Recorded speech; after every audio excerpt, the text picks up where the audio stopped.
Hello everyone, and welcome back to my channel. I'd love it if you could leave a comment letting me know where you're listening from around the world. Also, don't forget to like and subscribe if you're enjoying this video. Story 1. The rain was coming down in sheets, heavy and relentless, the kind of storm that turns roads into rivers and makes headlights near useless. Nights like these were good for business. People didn't want to walk, didn't want to wait for buses, didn't want to stand in the downpour. And that's where I came in. I drove for a ride-hailing service, picking up strangers and dropping them off, no questions asked. That night, I was about to call it quits when a request came in. Claire, pickup location, remote road outside the city. Drop off, undisclosed. The pin on the map flickered for a second, then locked into place. The profile picture was a little blurry. A woman with jet black hair, pale skin, and dark eyes staring directly into the camera. Something about the picture looked off. Not old exactly, but aged, like a photograph that had sat in an attic too long, faded in strange places. I hesitated, just for a moment, but money was money, and in this storm, I could charge extra. The drive was long, the road winding into unfamiliar territory. The street lights disappeared, replaced by looming trees, their branches thrashing against each other like skeletal fingers. My GPS kept recalculating, struggling to hold onto the signal. Then, through the rain-blurred windshield, I saw her. She stood just beyond the reach of my high beams, motionless, head slightly tilted. Her dress clung to her body, completely soaked, and her dark hair hung limp, dripping onto her shoulders. I rolled down the window an inch. Claire. She nodded once. No smile, no words. Just that slow, deliberate nod. Something cold slid down my spine, but I ignored it and unlocked the door. She slipped inside, and the temperature in the car plummeted. The windows fogged immediately. I checked the mirror. Her reflection was faint, barely there, as if the rain and darkness were swallowing her up. Rough night, huh? I said, forcing a chuckle. She didn't respond, just stared straight ahead, hands folded neatly in her lap. The engine rumbled as I pulled back onto the road, windshield wipers thrashing against the downpour. The GPS flickered again, the little blue arrow jerking in odd directions. I glanced at the mirror. Claire was smiling now, not a big, toothy grin, just the hint of something at the corners of her lips. The kind of smile that makes you uneasy without knowing why. Then she spoke. "You're taking me home, right?" Her voice was soft, almost drowned out by the rain. I swallowed hard. "Yeah, to the drop-off point." She let out a quiet laugh. Not playful, not amused, just wrong. "No, you're taking me home." The car jolted. My stomach lurched as the road around me changed in an instant. The streetlights were gone. The city glow in the distance gone. The smooth pavement beneath my tires had turned to something rougher, uneven. I hit the brakes. The car skidded, tires shrieking against wet gravel. My heart pounded as I looked around. I wasn't on the city road anymore. I was in a forest. Massive, gnarled trees lined both sides, their roots breaking through the earth like twisted veins. The rain had softened into a light drizzle, but the air was thick, heavy, the kind of silence that wasn't empty but full of something watching. I turned to Claire. She was gone. The seat beside me was empty. Only a dark, Wet stain remained on the fabric. A sound came from outside, a creaking, like an old door swinging open in the wind. My head snapped toward it, and there, at the end of a narrow path, stood a house. It was barely visible through the mist and trees, but I could make out its jagged silhouette, tall and broken, like it had been abandoned for decades. Its windows were black holes, empty and hungry. The front door hung open, swinging slightly. I didn't remember stopping the car. I didn't remember unbuckling my seatbelt. But I was standing outside, rain soaking through my clothes. My breath came in short gasps. From the house, something moved. A figure, tall, thin, wrong. It stood just inside the doorway, unmoving, but I felt it watching me. A whisper, soft and breathy, slithered through the air. Come inside. You're already home. My body locked up. Every instinct, every single nerve of my body screamed run.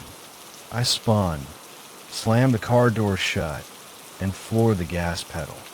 The tires screeched against the gravel, the car fishtailing as I sped away. The road blurred, trees twisted into shadows. Then, just as suddenly as it had disappeared, the city reappeared. The street lights, the distant glow of buildings back. I pulled over, hands shaking, chest heaving. My phone buzzed. I checked my ride history. No record of Claire. No record of any ride after 11:47 p.m. Nearly an hour before I had even picked her up. But the worst part, the trunk of my car was slightly open, the latch unclicked. I stepped out hesitantly, rain now a light mist, and lifted it fully. Inside, neatly folded, was a wet, old-fashioned dress. Dark, damp, and still dripping. And on the inside of the trunk lid, scratched into the metal like fingernail marks, was one word. Home. Story 2.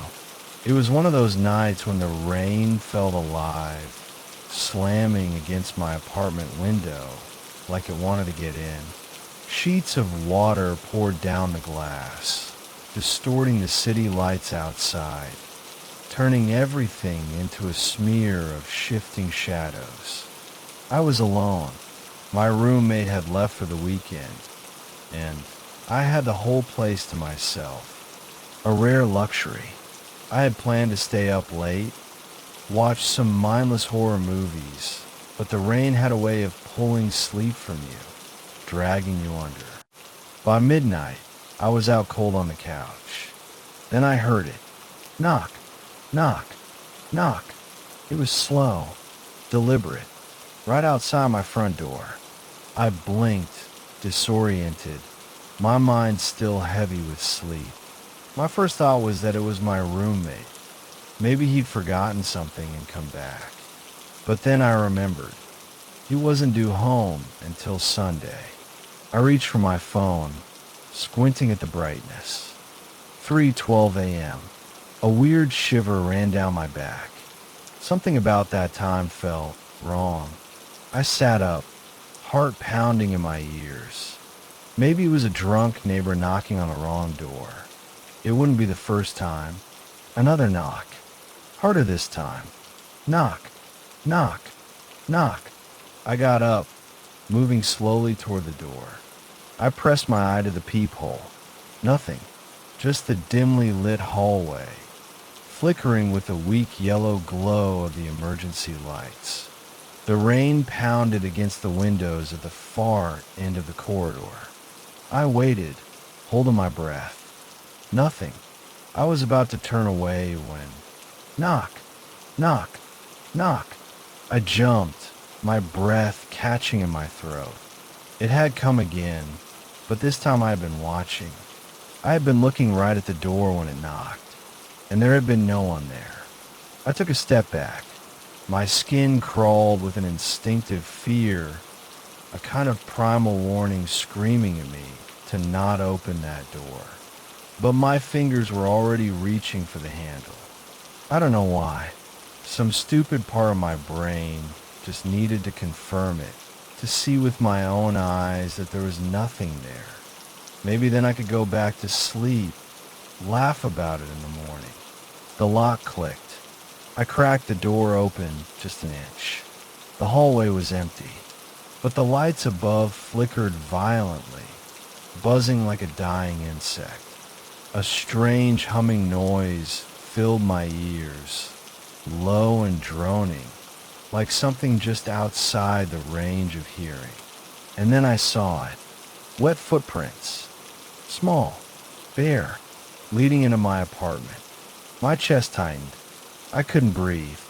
I slammed the door shut and locked it, twisting the deadbolt so hard my fingers hurt. I backed away, heart hammering, my breath coming in short gasps. My brain kept repeating the same question over and over. How? How did they get inside? I turned toward the hallway that led to my bedroom, and that's when I saw it. A small figure, a child, standing at the end of the hall, facing the wall. Its clothes were soaked, clinging to its tiny frame. Its head hung low, dark wet hair covering its face. Water dripped from its fingers, pooling onto the floor. I couldn't move. The child's shoulders rose and fell with slow, ragged breaths. It didn't turn, didn't acknowledge me, just stood there. I wanted to scream, to run, but my body wouldn't obey. Then, as if sensing me, the child began to turn. Not all at once. First, the head, tilting ever so slightly, just enough for me to see a glimpse of its face through the wet strands of hair. Its eyes wide, empty, black as the void. Its mouth stretched open, wider, wider. A silent scream. The lights went out. I don't remember what happened after that. I woke up on the floor, my body cold, stiff. Morning light streamed in through the window, the rain now a soft drizzle. I scrambled to my feet, my breath ragged, my limbs shaking. The door was still locked. The hallway was empty. No footprints, no child. But when I reached for my phone, my blood turned to ice. The screen was cracked, and the time? 3:12 a.m. I don't live there anymore. Story 3. I used to work the night shift at a small town radio station. Nothing fancy, just local news, old rock songs, and the occasional call-in show where the same 5 listeners would share their conspiracy theories about the government putting fluoride in our toothpaste. Most nights were boring. Long stretches of dead air I filled with music, pre-recorded ads, and bad coffee. But when the storms rolled in, the whole place changed. Something about the way the rain slammed against the old windows, the wind howling through the cracks in the walls. It made the station feel off, isolated, like I was the only person left in the world. That night, the storm was worse than usual. Thunder rattled the ceiling. The street lights flickered outside, barely cutting through the downpour. Inside, the fluorescent lights buzzed overhead, their sickly yellow glow making everything look washed out and dead. I was halfway through an old Guns N' Roses track when the power flickered. Just a quick stutter, but enough to make my stomach clench. A second later, the backup generator kicked in with a low hum. The equipment reset. The monitors blinked back to life. The song cut off mid-chorus, replaced by static. I reached for the controls to fix the frequency, but before I could, a voice crackled through the speakers. Faint, garbled. At first, I thought it was bleed over from another station. A trucker's radio, maybe. CB signals could do weird things in storms. But then I listened closer. Don't listen, it's watching behind you. My whole body locked up.